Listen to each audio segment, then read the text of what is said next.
This is REALME GT 6T, and today I'll show how you can fix slow Android system issues on this device. So if your phone feels sluggish and slower than you expect it to be, I recommend that you begin by taking care of your internal storage, and the simplest way to do that is to launch Google Files app. Here open the clean section and perform all the cleaning or storage cleanup measures that the Google Files app will suggest. Then you can also launch your device's settings, enter the battery category, and switch on the GT mode here, which will also improve your computing or the phone's computing and processing potential.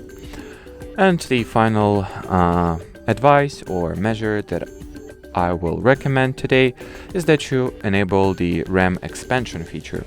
So in order to do that, enter the About Device category of settings. Here tap on the RAM, switch this toggle on, then select how many gigabytes of additional random access memory you would like to get. You can select 4, 6 or 8.